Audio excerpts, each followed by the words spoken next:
बहुत खूबसूरत हमारा है भारत। तेरी सरकार को, तेरे दरबार को वोट की खातिर जो हमको लड़वाते हैं, दूर करो भारत से उन गद्दारों को।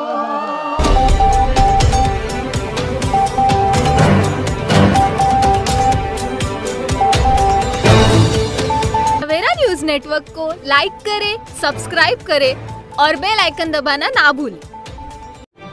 आदाब दोस्तों, आज हम सवेरा न्यूज़ नेटवर्क में आपकी खिदमत में लेकर हाजिर हुए हैं एक उर्दू अदबी दुनिया की मारूफ शख्सियत जो अक्सर भिवंडी और आज़मगढ़ में महफिलें, अदबी नशिस्तें, मुशायरे करवाते रहते हैं। उनका ताल्लुक़ आज़मगढ़ की बिलरियागंज से है और भिवंडी में भी रहते हैं। अब्दुल हसीब जामई साहब।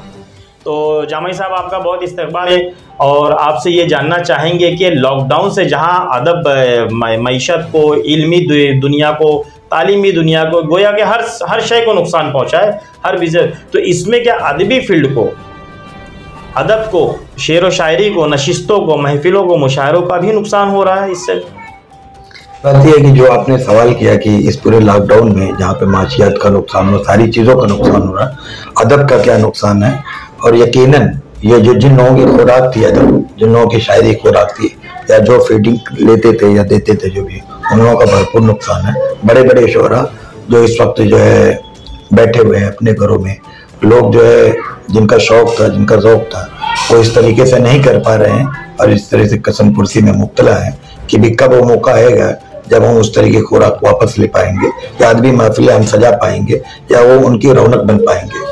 और ये हमें उम्मीद है कि अल्लाह ताला इस कहर से ये जो भी जो हमारे ऊपर नाजिल हो रही, जो भी इस बीमारी की शक्ल में, वो दूर हो जाए और फिर हम वापस पुराने दौर में वापस आ जाएं और ऐसी महफिलें जो हैं हम दोबारा से बर्पा कर सके और लोग महसूस हो सके। आपने बताया कि इसमें उदबा, खुतबा, शोरा, ऐसे हजरात का नुकसान हो रहा है, तो क्या इसमें आम आवाम का भी नुकसान हो रहा है? उर्दू अदब से या अदबी महफिलों से उनका भी क्या कैसे नुकसान हो रहा है? किस किस्म का नुकसान? देखिए, तमाम लोग, जनता जो है, जिन लोगों को भी इसमें ज़ौक़ है, शौक़ है, जितने आवाम, जरूरी नहीं कि हर आवाम जो है, हर फील्ड की आवाम होती है। किसी को खेल चाहिए होता है तो किसी का ज़ौक़ शौक़ जो है अदबी महफिलों में शेर व शायरी होता है, शेर सुनना या फिर और दीगर महफिलें उसमें होता है। उस तरीके से उन आवाम का इस तरीके से नुकसान हो रहा है। नहीं, लेकिन जो गाइडलाइन के हिसाब से ये है कि 20 लोग 50 लोग को बुलाओ और प्रोग्राम कर लो, तो ऐसे नहीं किया जा सकता? कम से कम बरकरार तो रहे तसलसल। नहीं, उसको वो तो फिर एक घरेलू छोटी नशिस्तें कही जा सकती हैं, वो तो लोग अपने अपने तौर पे करते ही रहते हैं, लेकिन जिस तरीके से इससे पहले होती रही हैं वो बर्पा नहीं हो सकती हुकूमत की गाइडलाइन के हिसाब से। इस तरीके से ये आवाम का नुकसान हो। तो अब्दुल भाई का ये कहना है कि बहुत नुकसान हो रहा है लॉकडाउन की वजह से, महफिल और अदबी नशिस्तें बंद होने से अदब को भी काफ़ी नुकसान हो रहा है। तो यहाँ पर एक सवाल और पूछूंगा अब्दुल हसीब भाई कि जो नए शोरा थे, उभरते शायर, अक्सर स्टेज पे हम लोग प्रोग्राम से पहले नए शायरों को मौका दिया जाता था और फिर उसके बाद आखिर में जब माहौल गर्म होता था पुराने शायर आते थे, तो इससे नए उभरने वाले शायर, राइटर, अदीब जो स्टेज पे आते थे उनको ज़्यादा नुकसान होगा, वो उनकी खेप कहीं रुक जाएगी ऐसा? देखिए, नुकसान तो यकीनन होगा, लेकिन आप इसको इस शक्ल में कहेंगे रुक जाएगी, मैं ये नहीं मानूंगा। क्योंकि जो पुराने शायर थे, जो पुराने या फिर बड़े शायर जो उभरे हैं, वो लोग डिजिटल उतने ज्यादा हो नहीं पाए थे, लेकिन नए शायर जो हैं वो डिजिटल होकर के अपने प्लेटफॉर्म चुन चुन करके लोगों तक पहुंच रहे हैं।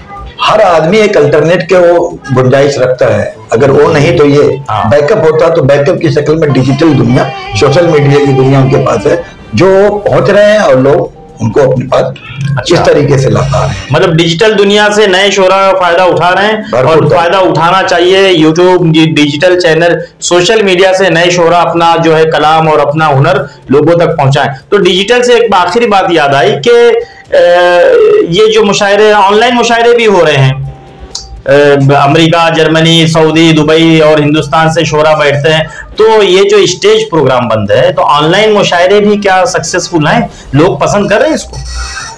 देखिए, ऑनलाइन की जो बात है वो वही लोग जाएंगे जो बहुत ज्यादा मतलब ये सब चाहते हैं, जो कहते हैं ना कि आखिरी खुराक जिसकी कही जा सकती है उसके बिना नहीं रह पाएंगे, वही लोग जाते हैं। या फिर नेचुरल मार्केट होता है, या तो ऑर्गेनाइजर का नेचुरल मार्केट होता है या शायरों का नेचुरल मार्केट, तो वही लोग बैठते हैं।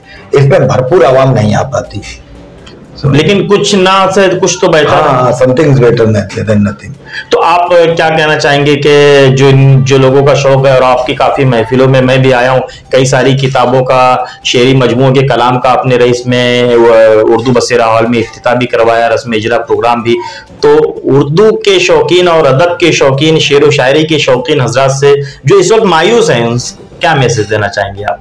देखिए, ये तो हुकूमत की गाइडलाइन पर डिपेंड करता है, और अल्लाह मियाँ जो है उनसे दुआ है कि जल्द जो है ये सब बीमारियों से जो शफा अता करें, और लोग जो है दोबारा ऐसे माहौल, अल्लाह ताला ऐसा कुछ करे कि माहौल फिर साजगार हो जाए, रौनकें, महफिल की रौनकें वापस आ जाए जो है। और इंशाल्लाह मैं बहुत मायूस नहीं हूँ, बहुत जल्द जो है तीसरी लहर के बाद इंशाल्लाह सारी चीज़ें एकदम, ये जो आलूदगी फैली हुई है, ये जो गर्दो गुबार दिख रहा है, वो सब छट जाएगा और फिर पहले जैसा मामला हो।